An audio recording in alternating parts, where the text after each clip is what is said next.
Olá pessoal, tudo bem? Meu nome é professor Sérgio Feitosa e eu gostaria de discutir com vocês nesse vídeo e em outros que gravaremos e publicaremos nesse canal algumas questões relativas à filosofia que possam servir a vocês para compreender melhor a filosofia, principalmente para aqueles que estão se preparando para o Enem e demais vestibulares, nos quais a filosofia tem a sua relevância.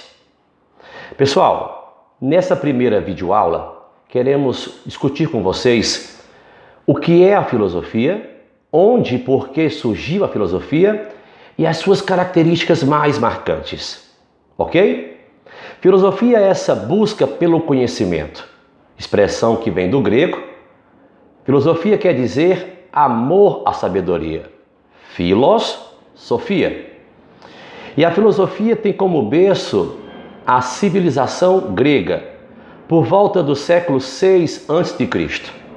Ali havia toda uma temperatura espiritual, havia um clima cultural e socioeconômico que permitia que a Grécia fosse exatamente esse berço da filosofia.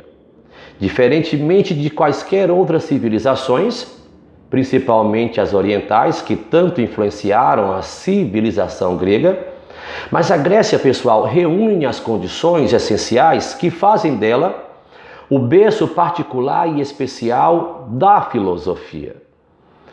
Porque a Grécia, entre outras coisas, tem elementos que fazem dela e só dela a civilização que vai conseguir dar esse salto grandioso no conhecimento, que é a criação da filosofia. Nossa, mas que elementos são esses, professor? Primeiro, saliente-se a poesia. A poesia grega vai ter um lugar de destaque naquela civilização como uma ferramenta para a criação ou surgimento da filosofia. Além da poesia, a religião grega foi algo sobremaneira importante para o surgimento da filosofia na Grécia. E as condições sociais e econômicas e políticas particulares da Grécia, e diferentes, portanto, de qualquer outra da sua época, que fazem com que a Grécia também seja esse berço. Vamos tentar explicar essas três grandes razões de um modo mais claro.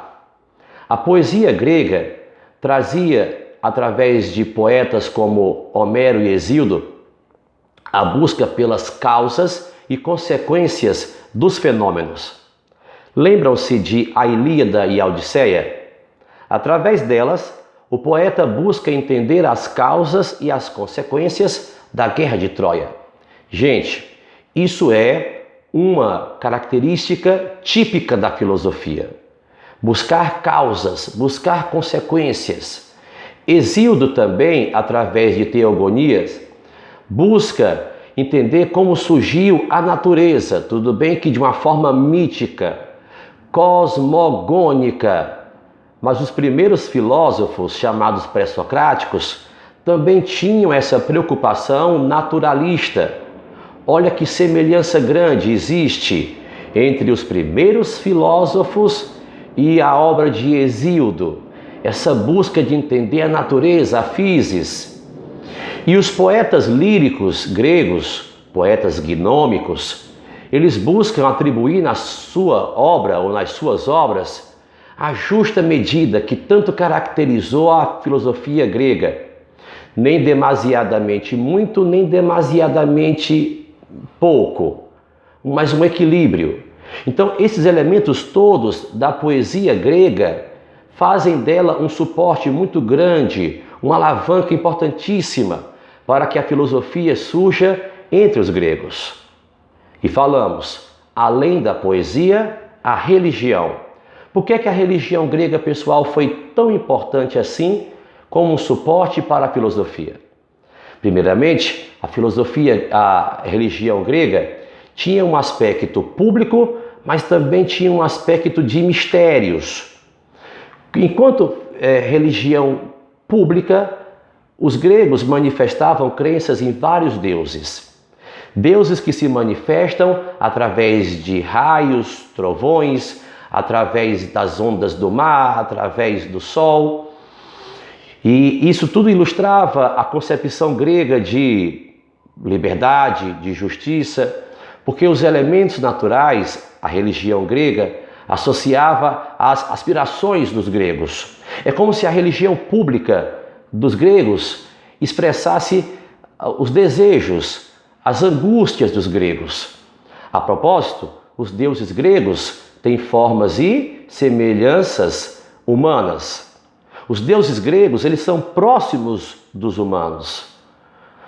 E além disso, do ponto de vista dos mistérios, em especial o orfismo, os gregos se reuniam em ambientes fechados ou secretos, iniciando-se assim em rituais que buscavam entender a dualidade entre o corpo e a alma.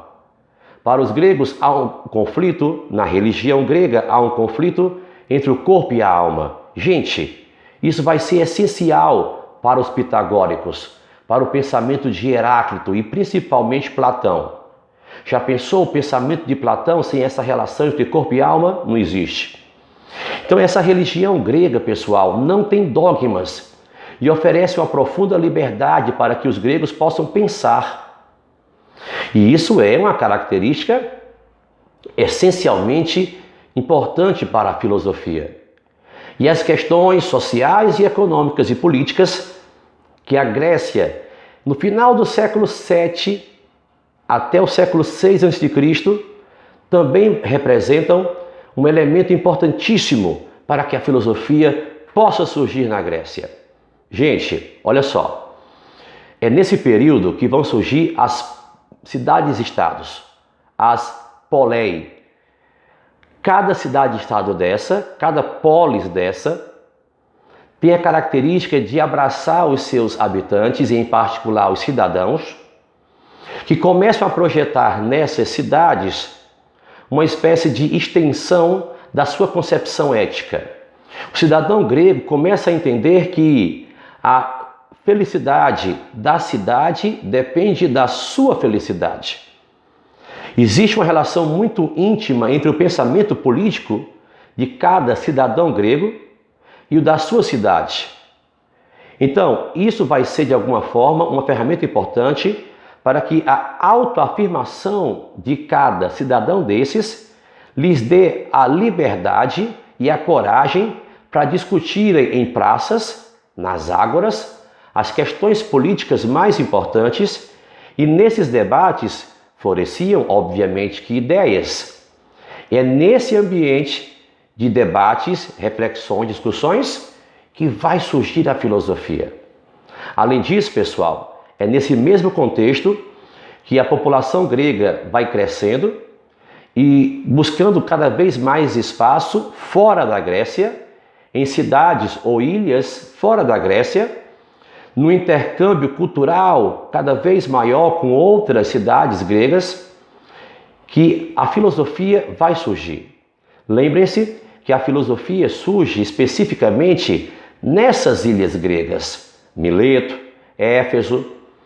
Então é nesse ambiente de efervescência material, comercial, de grande ebulição política, um inchaço demográfico grego, que vai surgir a filosofia, o amor à filosofia. Aquela que vai buscar no seu conteúdo explicar toda a realidade, através de um método racional que a diferencia da arte, que a diferencia do mito, que a diferencia da religião, porquanto estas não têm o compromisso com a razão. É nesse ambiente que a filosofia vai espraiando-se através da razão e buscando, mais do que tudo, o conhecimento e a contemplação da verdade. Criando assim, pessoal, as bases essenciais para que o homem possa entender não apenas de onde ele veio, não apenas onde ele vive, mas principalmente quem ele é e o que ele busca nesse plano, que é ser feliz, assim como você, e você vai ser. Forte abraço e encerramos aqui esse vídeo Esperamos que ele tenha servido para vocês compreenderem melhor essas questões do nascimento da filosofia e as razões disso e o que é filosofia. E não percam os próximos vídeos, ok? Forte abraço e até a próxima.